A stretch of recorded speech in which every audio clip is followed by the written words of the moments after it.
Opinions. I'm Caronica. I'm Tarvis. And I'm Clorissa. And today we are going to talk about, we talked about this previously, the word discipline, but we are going to take it a little bit further to see who is actually in control when someone cheats in a relationship. Is the cheating results of people not being disciplined or just kind of doing whatever they want to do, or because their partner isn't giving them what they want and need? Who's to blame? Who is to blame for cheating? So let's open this conversation up. There was a very popular, he's a really wonderful public figure.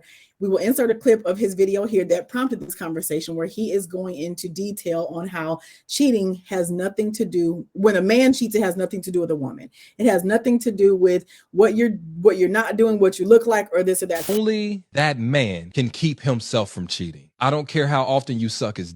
I don't care how submissive and fit and feminine you are. Only that man will keep him for cheating. And you guys start taking unnecessary blame and responsibility for that man's lack of discipline. We done seen Beyonce get cheated on. We done seen supermodels get cheated on. We done seen Hollywood actresses get cheated on. And yet and still you got men convincing you that the reason you keep getting cheated on is because you out of shape. If only you was 20 pounds lighter, then he would be cheating on a woman that's 20 pounds lighter. Well, only if you were more submissive and supportive of my dreams, then he will be cheating on a woman that's submissive and supportive of his dreams. I don't care who you are.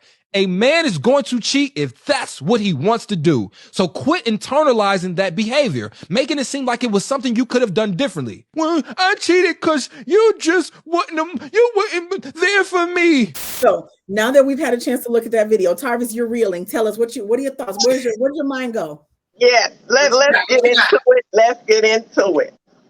First of all, I'm going to be very vulnerable and say that I was a cheater. Keyword in that section was. Okay. I did cheat, and it had nothing to do with my partner. You were in a marriage and you cheated? Yes. Okay. It had, when I say absolutely nothing to do with him, because he was a good provider, a good man. He was there for me. He supported me in everything. It was me. It was my internal issues that I hadn't dealt with from previous relationships and childhood traumas, if you will. So I agree with the gentleman. It don't have nothing to do with who you're in the relationship to do with. That's why it's very important that you are whole and healed before you get attached to someone. Because when you get attached to someone, you have to be whole enough to not bring your excess baggage. Because, you hear the thing about everybody has excess baggage, and we do. But when you start to love yourself, understand who you are, what you want, what you don't want, what you like, what you don't like, then it becomes a discipline thing. Because you guys hear me say all the time, when you're in a relationship, you got to check the pulse. Check the pulse. And y'all say, talking every 30 days is too much, and it may be, but we change every day. There's no way around us changing daily. There's no way around time continually to pass on. So when I say 30 days, especially if you're in love, especially if you're in a marriage, then you need to be, hey, babe, I just want to, sit down and have a conversation. I've been thinking about this, or I'm doing this, I'm feeling this kind of way. That way, it'll never be a surprise. And God forbid, I don't like to talk about divorce and people, not staying in relationships, but sometimes you do grow apart. But all I'm saying is make sure you are good. And regardless to what a man says, what a female says about, well, you didn't do this, but you gained 20 pounds, you hair's like this, you cut your hair, you eat too much, you ain't there for me. It's all a lie. Okay, so let's go back to the sizzle part of this, because that clip was sizzling.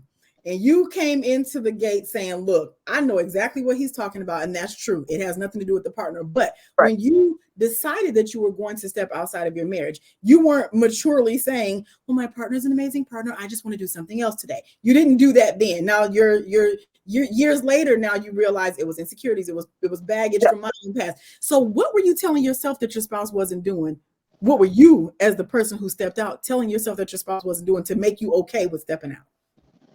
I I think I was lying to myself that he wasn't what I wanted or thought he would be for me, when in all actuality, he was.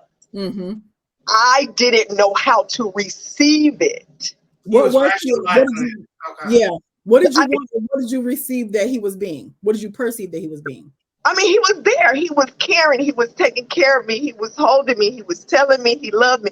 But I didn't know how to receive it because I didn't love myself. Mm. I thought I wasn't good enough. You know, I've been buck teeth my whole life. I refuse to get braces. I'm going to die with these. Okay? That's just what it is. You know, and I had big eyes. I wore glasses. I was really skinny. So I wasn't the girl that men wanted to, you know, be with or date. I was homegirl T. They would ring the doorbell and come ask me to play softball and football.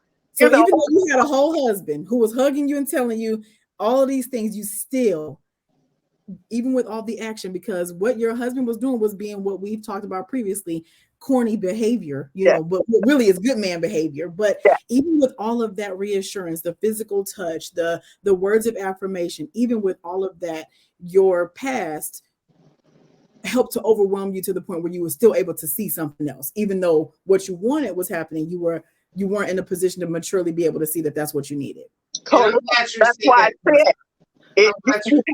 I'm sorry. Go ahead, Caronica. I'm glad you said the word past, because I to connect the past, I believe that when Tarvis said that being whole and checking the pulse, I also believe that even being whole and checking the pulse, that past creeps up into us all the time. Yes. So I think that's why I do believe in marriage counseling and all that stuff, but I always believe that when people say marriage counseling, I'm like, did you counsel yourself first? Because I believe that you have to counsel yourself, because you can be counseled together, but you can be like, I'm good today. But you got to think, if you are just 40 years old, we'll just say, I'm just going to use a number. Your past of 40 years, whatever you've been dealt with for 40 years, that just don't go away because you said I didn't have a few counseling sessions, and that's an ongoing thing that you have to deal with. So, and then you connecting with somebody else, they have 40 years of going on, and then you're dealing with that all the time, and that's a work in progress, and depending on what somebody else has. So I think that that's one of the big things. So that's why I think that what he was saying, that it's not necessarily has anything to do with you. Yeah. Because I ain't the first fat person you didn't sing. Right.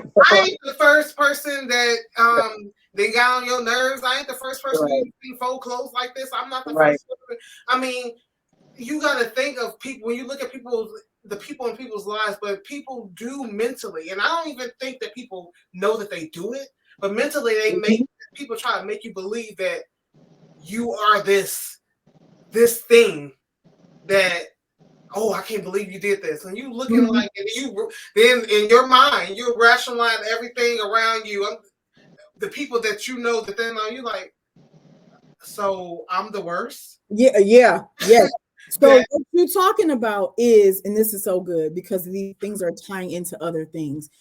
The flip side of that man's conversation was the women blaming themselves. Yes. Why do we blame ourselves? Okay. Why do we blame ourselves? People gaslight you into thinking that you're the first fat person they've ever seen. Right. They gaslight you into believing that you ate 3 tacos when they feel like you should only had 2. They make you feel like you're the only person who ever had a bad credit score around them when you know their whole family live in the projects. It's like, I can't be the first, but because of the position that person holds in our lives, we've put them in a place of where we trust their word. We want them to like us. We're doing the work. They look attractive to us, so I want to stay that way for them. But they gaslight you, men and women alike, gaslight you to believing you're not enough. Because if I was this way when you met me and didn't gain 20 pounds, why now should I be 20 pounds? Why now is the girl that you cheated with being 20 pounds lighter, and that's the reason you cheated? Or if I was never cooking before and the girl you cheating on owns a restaurant and she's a chef and she understands your nutrition needs, how that becomes the Like, I don't get it. Or, this woman with her credit score is excellent. Okay, well, we've been together 10 years. Your credit was bad 5 years ago too. So what are we talking about? So we allow ourselves to be gaslit into believing that we're not enough and brainwashed because we aren't staying up on our own defenses or fortifying our own self-confidence. So why do we blame ourselves, y'all? Because it's an actual thing. We've done it. We have all done it. We've all looked at the situation and said, he probably didn't call me back because of this, or dang. Well, why do we do that, y'all? Ding, ding, ding, ding. You said something powerful. What is it? 5-letter word. Why do we allow? Mm-hmm. Why? For what? Mm-hmm. For it. And I had to ask myself why. Mm-hmm. That's why, T. Why? But why? Mm-hmm. I think it's several reasons. I think it's forever, men have been the thing that, like, I think we're just getting to a point now, not saying that you don't have to have a man, but people been raised that, like, the first thing the conversation is always, are you married? When you get married? Do you have a man? Do you have? Majority of your life, that's the conversation in the room. And not saying that it's not a bad thing not to have one, but it's not a bad thing not to be in a relationship if you're not in one. But those are the conversations. So I think people get to a point where the women are willing to do more to be in the relationship. Yes. They tolerate more in the relationship. Yes. And men are not taught that. Mm-hmm. Mm-hmm. No one's always, maybe a man's mother, but it's not really a big thing for a man to be, like, in a relationship, married, all that. That's the questions that we are always set up for from birth. You know what I mean? So, Caronica, you just said something that made me think, okay, y'all, this is coming together like a puzzle. Okay, I'm learning some stuff. You just said women are willing to do more to stay in the relationship. I do believe that to be a true fact. Not always 100%. Some guys are really like too. But on this conversation here, we know for a fact that women, we deal with because the same guy who's telling you need to get your nails done, but take your shoes off. What do you have going on? Okay, right. But that ain't where I was going with that point. Women are willing to do more in a relationship. Now, Tarvis, let's pair that with your taking the pulse every 30 days. Okay. You taking the pulse every 30 days. And that's what you do to keep engaged and make sure that you're listening to your partner's needs. But now, like Caronica said, we're going to do more to stay in the relationship. What happens at that 30-day pulse when he says, yeah, hate the way your body is set up. I want you to start lifting weights tomorrow. You've taken the pulse because you use these taking the pulse times to learn what improved upon, where my partner's head is. What happens when they say, you know what, this 30-day check, I'd like for you to do this. This 30-day check, yeah, I'm interested in doing. How far are you willing to go with these 30-day checks without hurting yourself or without taking yourself away from the person you want to be? Because women, we do try to do more to be in the relationship. Are you taking the pulse just to understand if you guys are on the same page, or are you taking the pulse to make changes if your partner's not happy? Well, it's a combination of both. Mm-hmm. Because when I check the pulse, I want to understand, right? I want to understand if we're still on that same page. Yeah. What we agreed upon on being in the relationship, and also to see what I am willing to tolerate. Because again, I will go back to time waits for no one. And to me, that's the most valuable commodity you can have in life, because you can't get it back. That's and right. At my age, turning 56 today, I refuse to waste time. I refuse to. So in checking the pulse continuously, I can say, okay, we had this conversation. Do you agree that this is reasonable to try to tweak within the relationship? Okay, yeah, I'm going to get my nails done. Yeah, I'm going to keep my hair up. But yeah, I'm going to cook a meal once a week. So you go a next 30 days, because you got a whole 4 weeks to see some improvement or not. And at some point, you have to know when enough is enough for you. And it doesn't make it bad if you choose to walk away in 90 days or 6 months, because then that ties into your mental health. Mm-hmm. Because if you're staying in a toxic relationship, you chuck the pulse every 30 days, you've had the conversation and nothing is changing. Who's the fool? Right. Yeah. So the purpose of you're right. So this helps to shed light on your 30-day post comment, because I know I've teased at you about the 30-day thing. I know I have, because every relationship isn't cut out to have a sit down library chat every 30 days.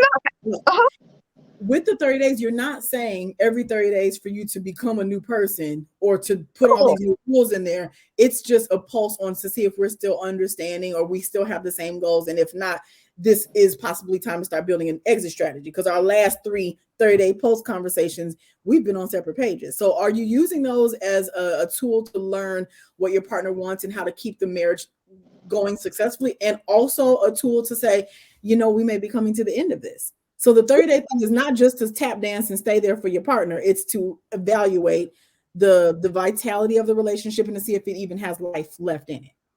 Absolutely. Because again, I have to go back to your mental state. Mental illness is real. I don't know how many times anybody has to say that. And, people talk about physical abuse and mental abuse. I personally believe mental abuse is the worst. Yeah. Because you can heal from a hit. And that's scarring, but that mental is something totally different. Yeah. So if you've given 100% of yourself, because that's what most women do, we all in, out the gate. And some men do too. But the whole point is that just do it for both parties' mental health, if nothing else. Let us keep our mental health strong so we can love on one another, so we can be there for each other in this relationship if that's what we want. That's all my checking the pulse is. I want to be mentally sound and sane, and I want my heart to be joyous, because happy is based on happenings, what is happening. I want to be in a state of joy. So when I'm asking you, so we good? How we doing? I mean, am I doing some things you like? Am I doing some things you don't like? What is it that you need from me? And then you can check yourself and realize whether or not you have the capacity to give them what they need. You may not have it, and you might have thought you had it, but what they're requiring from you, it's not in you to give. Yes, ma'am. Right. I was gonna say, Caronica, give me your feedback on this, because this is opening up a good can right here. What are your thoughts, Caronica? I was just talking to my husband about this, because this goes into the love language. And we spoke about the love language, but I even twisted it around. The love language is I'm not even gonna say love language. The way we love, my idea of love is not the way my husband wants to be loved, and it's not the way you want to be loved. It's not the way, no one idea of love is the same. We're just gonna put that right there. It's just not. So you have to learn to love the person the way they want to be loved, not the way you want to be loved. Most people love people the way that they want to be loved, and that's not gonna work. It's not gonna work like that. If I love somebody the way I want to be loved, I can give them flowers all day long, and it don't mean nothing. I can tell them that they are beautiful and hug them and do all this and come home. If I do not love the person the way that they like to be loved, it's not going to work. We have to learn to be selfless. Yeah. And learn to love on people the way that they want to be loved. That's in friendships. That's where you love your kids. That's the way you love anybody. That's why relationships, period, don't work. We do not know how to love people. Yes. That's why I said what I said when you're checking a pulse. What do you need from me? What are you requiring for me? For us to stay in this loving relationship. And it's when you don't ask the question that we do exactly what Caronica said. So I'm going to love you like I want to be loved. Yeah. When in actuality, if I'm not talking to you about anything and I'm just doing that, where's the relationship going? So it has to be conversations. And I know men don't like to have in-depth conversation. But just like you said, Caronica, you was talking to Ephraim about it. So now he was able to open up and tell you, no, that ain't how I like to be loved.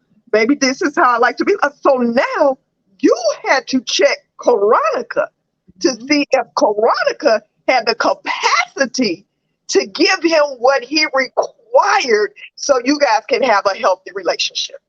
Yeah, because you have to walk in. I mean, because you can't. I mean, because even when people say about friendships, when you think about even your friendship, there's so many friendships that's broken up just because you think you're right, and in actuality, you weren't the right person.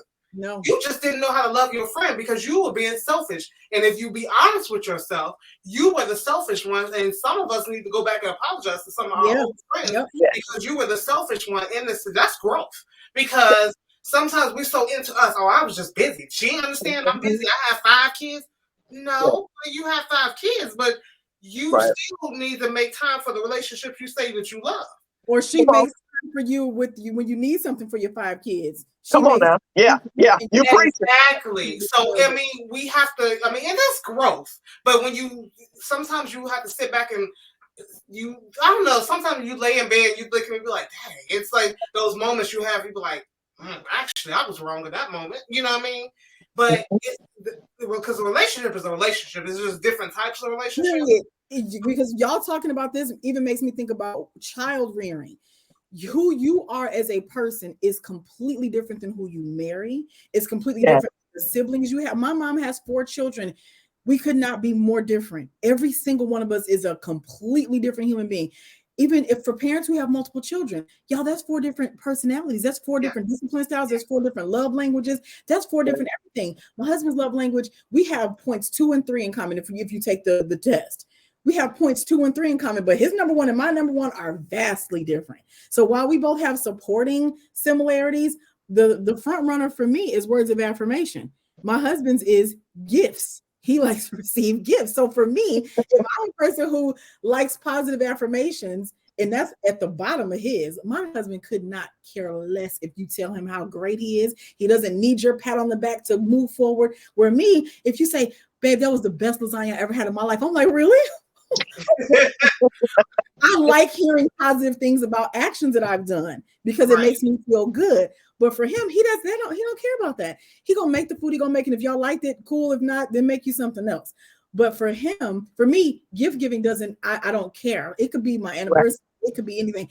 Is it nice to receive gifts? Sure, but it's never at the top of my list. But for him, it is not always about physical gifts. So I don't want to make him seem materialistic, but gift giving of things and time and stuff like that are high on his list. So for me, if I don't care about that, but you do, I'm loving you how I want to be loved, with selflessness and words of affirmation. And he's like, I don't care if you think I'm really cool this morning. So with our children too, y'all, we have to love people how they want to be loved, but people also be communicating how they want to be loved too, because there's a bunch of different ways that can go wrong. If you haven't told me that I hate flowers and I keep buying you flowers, now I'm annoying you, but I didn't know in the first place. If you don't give check the post. If you don't give me any clues, I don't know what to do other than love how I want to be loved, because you're not giving me any information on what to do with you. So, okay, so to keep it centered around the conversation that we came into it with, it's not the woman's fault. It's not the man's fault. Tarvis, you've said it had nothing to do with your husband when you stepped in. That gentleman in the clip made it very clear that it was choice. It's all about choices. It's all about choosing to do this, and it's always about choices. Do we think that when those people are healing, the people who have been heartbreakers and hurt people over time, is there what happens on the flip side for people? Okay, Tarvis, you can speak to this. People who have hurt others in the past that don't want to be hurt now in their mature future. How do you reconcile with you not being hurt, even though you used to be a person that hurt someone? I reconcile by praying a lot and asking God to send me someone will be open to hearing who I was, my journey, and where I am now. And let that person decide if I'm someone they can trust and want to build something on. Now, did you apologize to your ex-husband? Yes. So you've done the work. So here's the thing. I had to. Yes. Yeah. And I had to apologize to another past relationship who I wasn't married to. I had to apologize to his wife. Did that at the church before. So my journey of getting to this space has been going on. Like I said, I turned 56 today, and I want to say I started turning that corner at maybe 27. Okay. I started turning that corner and realizing that I'm hurting. I was hurting. I hadn't dealt with things that was said to me, done to me, and I just really had to talk to somebody and just get it all out.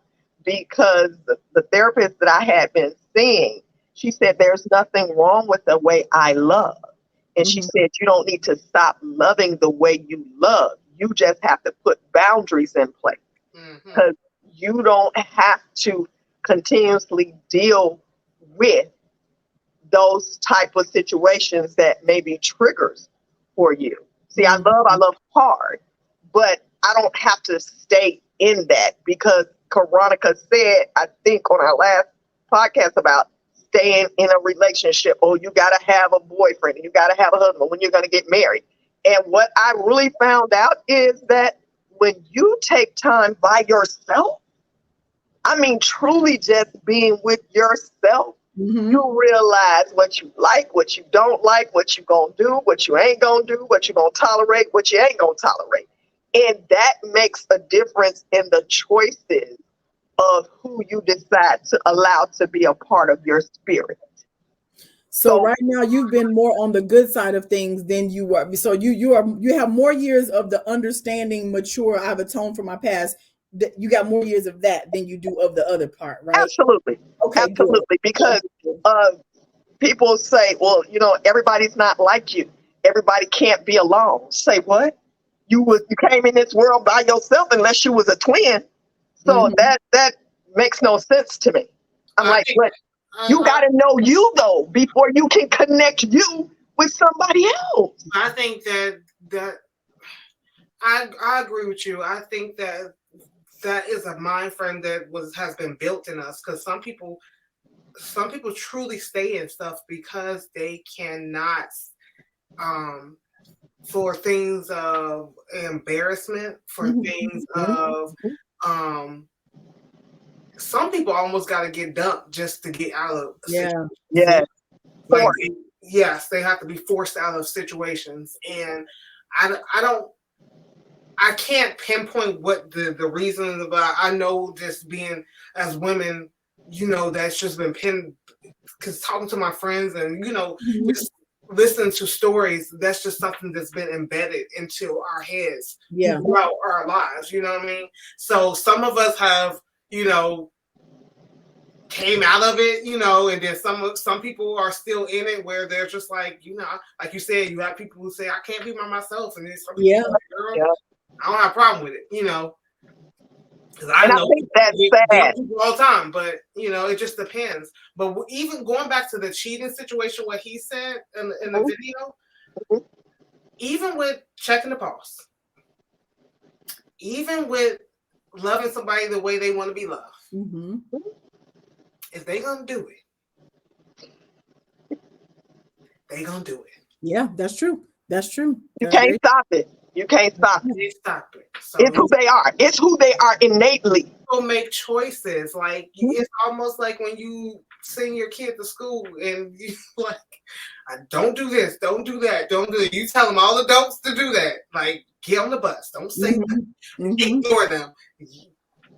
People gonna make the choices no matter what.